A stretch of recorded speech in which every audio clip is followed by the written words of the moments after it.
Bonjour à tous. Aujourd'hui, je vais vous raconter l'histoire extraordinaire d'un homme qui a défié la mort en survivant dans un sous-marin échoué au fond de l'océan, dans une obscurité totale, avec très peu d'oxygène et aucune certitude d'être secouru. Une histoire de sang-froid et de détermination face à l'impensable.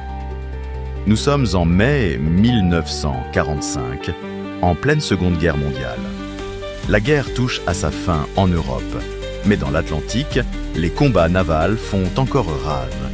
Les U-Boot, les célèbres sous-marins allemands, sont traqués sans relâche par les forces alliées.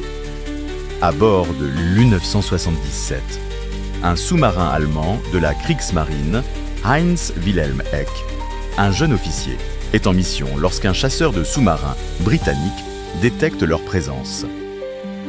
Pris en chasse, l'U-977 tente de s'échapper en plongeant rapidement à plus de 100 mètres de profondeur. Mais l'ennemi ne tarde pas à riposter. Des grenades sous-marines sont larguées et explosent près du sous-marin, causant d'importants dommages. L'impact est violent. Les lumières s'éteignent.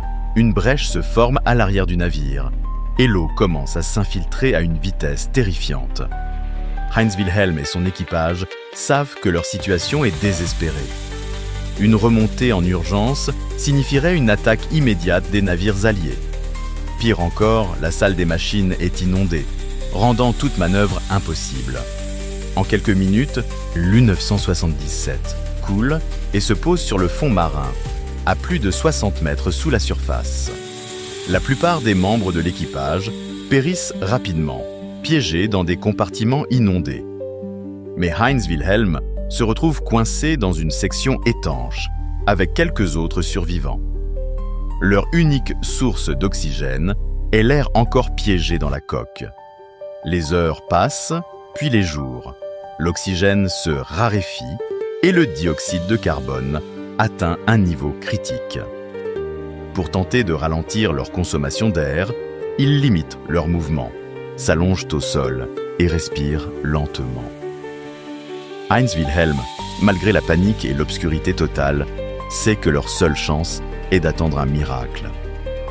Il garde son sang-froid et encourage ses camarades à tenir bon, espérant que quelqu'un viendra les secourir.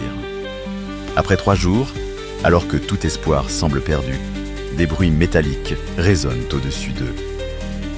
Un navire allié a repéré l'épave et des plongeurs sont envoyés pour explorer les restes du sous-marin.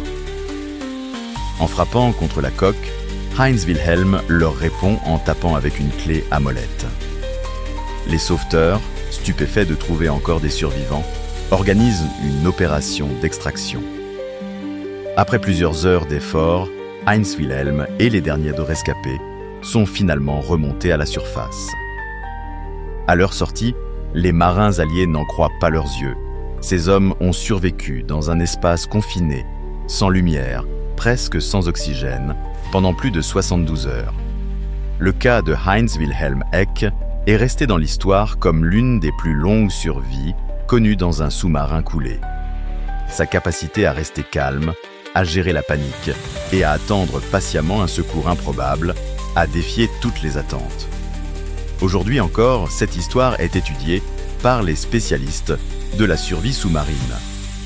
Elle rappelle que même dans les pires de conditions, la force mentale et l'endurance peuvent faire la différence entre la vie et la mort. Et voilà pour aujourd'hui. Lundi, nous découvrirons une autre histoire fascinante, celle d'un homme qui a survécu dans un glacier pendant des jours, piégé sous la glace. Une épreuve de survie inimaginable vous attend. À bientôt pour une nouvelle page d'Histoire vraie.